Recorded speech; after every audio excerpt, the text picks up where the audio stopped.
Minister, this is the eyes through a teenager. Being without broadband is like being without your voice in today's world. And it was said to me by a teenager recently. Love it, like it, love it, hate it. It is our window to the world of work, of education, of health, of leisure, and just general family catch-up. Unfortunately, this highlights again the big change between urban and rural divide, where we have parts of Ireland that still have no broadband connection.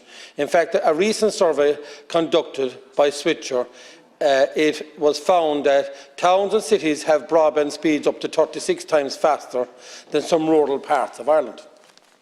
Currently, we are waiting for 2 million premises to be connected through the MBI network, and 18% of Irish homes have still no network. If we can look at broadband as a way of depressing masses to less populated areas, this would make many rural and towns and villages more sustainable. I'm just going to roll back, and we are talking about people, frontline workers. We are talking about providers that protected us through COVID-19. I received another email during the week from concerned businesses in Kilmallock, in a business park in Kilmallock, Irima, who supplied masks to the health service all throughout Ireland. They supplied masks to everyone to try and protect us. They don't have broadband. Massive employer within Kilmallock, they don't have broadband. When we asked them to step up to the plate to help and protect us, they've done it. When they asked the government to give them broadband, and there's other people within in that area that unpost are in the same business park. Danscore, after investing in the same business park, they don't have broadband in Kilmallock, in that business park. You go to the other side of Kilmallock, in Celtic Engineering, don't have broadband. I can see within 100 yards they could have broadband, and when they go and inquire about it, they are told phone numbers, and they're told you will have it by 2025 or 2026. 100 yards away. You know, I'm in construction all my life. If you gave a person a shovel, they'd have it dug in a month what they have to do. So I could do it in a digger within a day. And you can't give businesses that are employers, ratepayers, and they're helping feed families throughout this country. You can't give businesses broadband. I have Air in my office in Kilmallock. I have BBNet in my home in Grana. I'm looking up at the mast every day.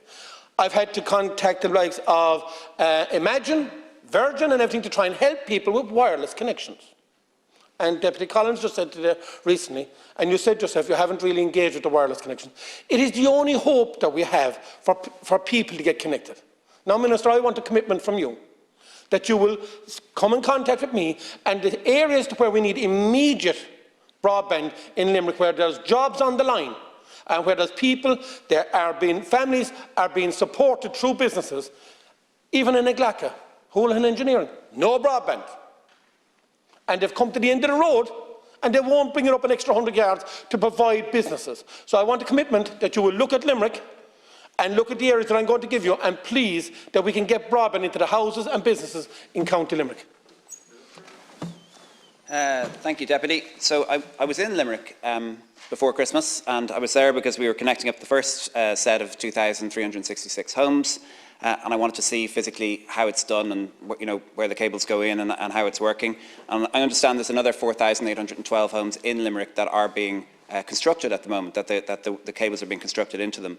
The National Broadband Plan is not just for residential use, it's for every premises, whether it's business or a farm.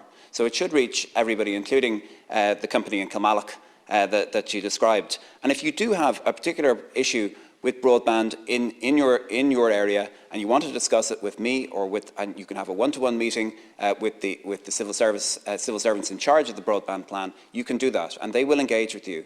And I'm happy to go anywhere in the country to directly see with my own eyes how things are going. I have engaged with wireless providers, but as I said, I can always do more, and I'm happy to meet, if you have a wireless provider in your area who can tell me actually what the practicalities are of having their service replaced with fibre, I'm happy to do that as well.